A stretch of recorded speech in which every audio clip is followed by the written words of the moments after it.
The fountain of life. Imagine a spring whose water grants life until the final trumpet sounds. The legendary fountain of life. How did one revered figure, Khidr, attain its secret? And why is he believed to live amongst us even today, centuries later? Join us as we delve into the authentic narrations surrounding Khidr and the mighty King Dhul-Qarnayn.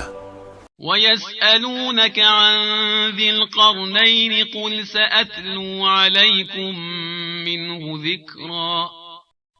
And O Muhammad, they ask you about Dhul-Qarnayn.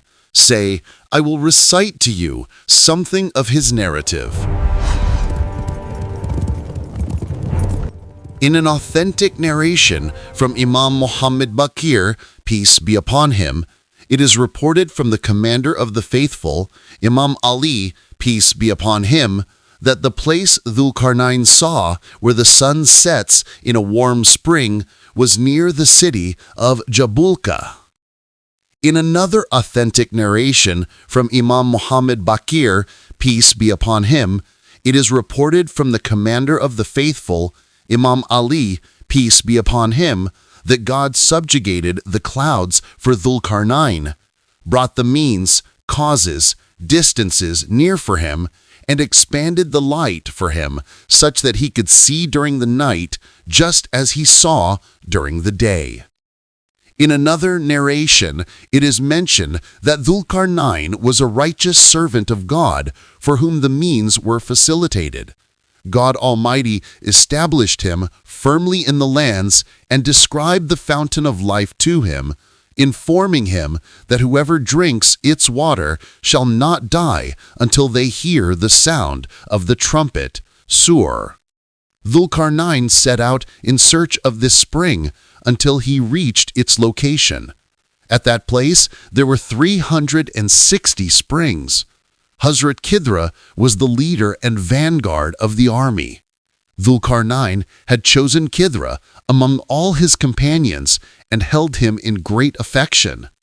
He summoned Khidr along with a group of his companions and gave each one a salted, dried fish. He instructed, "Go to these springs, and each one of you wash your fish in one spring.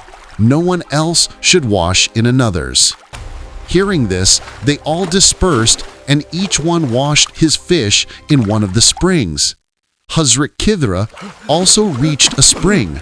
When he dipped his fish into its water, it came alive and went into the water. When Hazrat Khidr witnessed this state, he washed his clothes in the water, performed ablution or bathed, then drank that water and desired to catch the fish, but could not. Then he returned with his companions to Dhul-Qarnayn. Dhul-Qarnayn ordered all the fish to be returned. When the fish were collected, Hazrat Khidr's fish was missing. He summoned Khidr and inquired about the fish. Khidr replied, "The fish came alive in the water and escaped from my hand." Dhul-Qarnayn asked, "What did you do?" Khidr said, "I went into the water and dived several times, wanting to catch it, but it could not be caught." Dhul-Qarnayn asked, "Did you drink that water?" Khidr replied, "Yes." Then, although Dhul-Qarnayn searched extensively for that spring, he could not find it. So he said to Khidr, peace be upon him, "That spring was destined for you. Our efforts were of no avail." In many narrations from the infallible Imams, peace be upon them, it is reported, "Our example is like that of Joshua and Dhul-Qarnayn. They were not prophets, but both were knowledgeable men, alim, and heard the voices of angels." In many narrations from the commander of the faithful, Imam Ali, peace be upon him, it is reported that people asked the Prophet, peace be upon him and his progeny, if Dhul-Qarnayn was a prophet or an angel, and if his horns were of gold or silver. He replied, "He was neither an angel nor a prophet. His horns were neither silver nor gold. Rather, he was a servant who loved God, and God loved him too. He worked for God, and God aided him.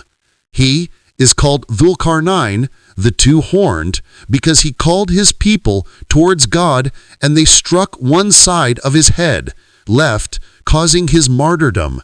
God revived him and sent him again to a community.